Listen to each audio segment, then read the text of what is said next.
Dangerous is the latest in the seminal space simulator series and is by far the most ambitious yet. Thanks largely to its accurate as possible one-to-one replica of the roughly 400 billion star systems in our Milky Way galaxy. Yeah, it even replicates the way space makes you feel like a tiny, insignificant creature, just trying to find a way to justify your ultimately meaningless existence. Yes, you're not some space hero destined to save the galaxy. No. You're a nobody, defined only by your rubbish ship and lack of cash. But you have the whole galaxy at your fingertips, beckoning you to become so much more. Yeah, it's pretty much one big blank slate for you to find your way in. There's no story or campaign to guide you along. There's a little bit of lore buried in there, but really you just have to figure out what role you want to fill and just get into it. You can be a humble trader, Cargo hold at maximum capacity. hardworking miner, adventurous explorer, or deadly bounty hunter, just to name a few.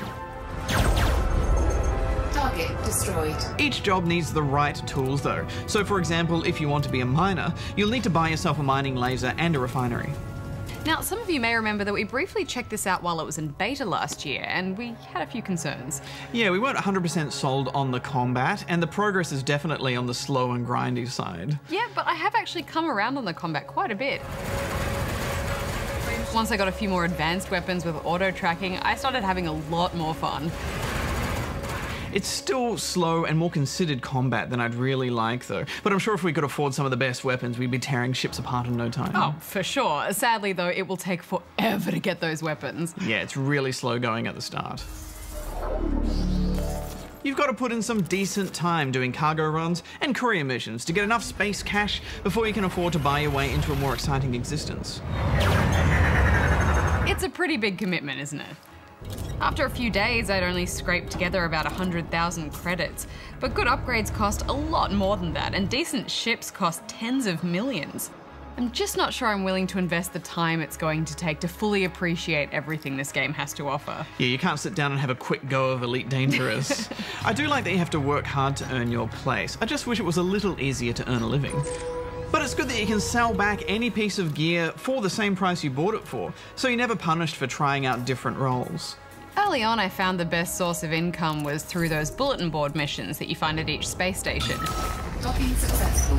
Engines disengaged. Then I started to get pretty frustrated with them since there are often no missions that you can take. And then you have to spend about 10 minutes going to another space station all in the hope that it might possibly have a mission that you can do. I just often felt like I was wasting my time. I mean, maybe I was playing it wrong and there's another better way to get credits, but I sure couldn't find it. It can be a bit like that. I do wish it held your hand just a little bit more. There are a few tutorial missions that do a good job of teaching you the controls, but there's almost nothing that teaches you about how to actually succeed in the game. It wasn't long before I was looking up tips and guides online to work out exactly how I should be playing this game. Yeah, I think those guides are pretty much essential viewing in this case. Yeah, and I didn't mind that. It's part of the experience. We should also mention that this is pretty much an MMO with other players constantly roaming around and going about their space business. And you would think in such a large galaxy you might not run into anyone else. Scan detected. But there are a few core systems where most players will spend their time, so it's not too lonely. And you can choose to play solo if you'd prefer to only have NPC characters floating around. But this is an always online game, so no internet, no play. Yeah, now we didn't run into any connection issues, but I know there were quite a few people that were upset once it was revealed that this game would be always online, especially since an offline mode was promised in the original crowdfunding campaign, only to be removed right before the game was released. Overall though, this is a big technical achievement and it just blows my mind. It's so beautiful at times, and that promise of a fully explorable galaxy is just so exciting. You can set a course for Sagittarius A, which is the supermassive black hole at the center of our galaxy, and actually go there if you're determined enough. That's amazing! And it also makes me a bit sad because I don't think I'm ever going to have a ship good enough to get there. Exactly. I mean, it is hard not to be impressed by the sheer scope and freedom of it all. And I do think there's a ton of potential. I mean, even though this is out of beta, it still feels like early days. I mean, eventually pilots are going to be able to fly down into planets' atmospheres and drive around on them and board space stations and ships. I'm so excited to see how this evolves. For now at least though, I think this is a real enthusiast's game, Hex. It's one for the die-hard space sim fans, someone who has a ridiculous joystick and the triple screen setup, or someone who wants to live in this universe and commit to their character.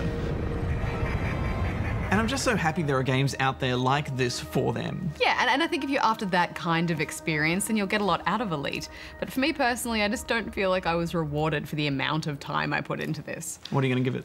I'm going to give it 2.5. I'm going to give it 4 stars.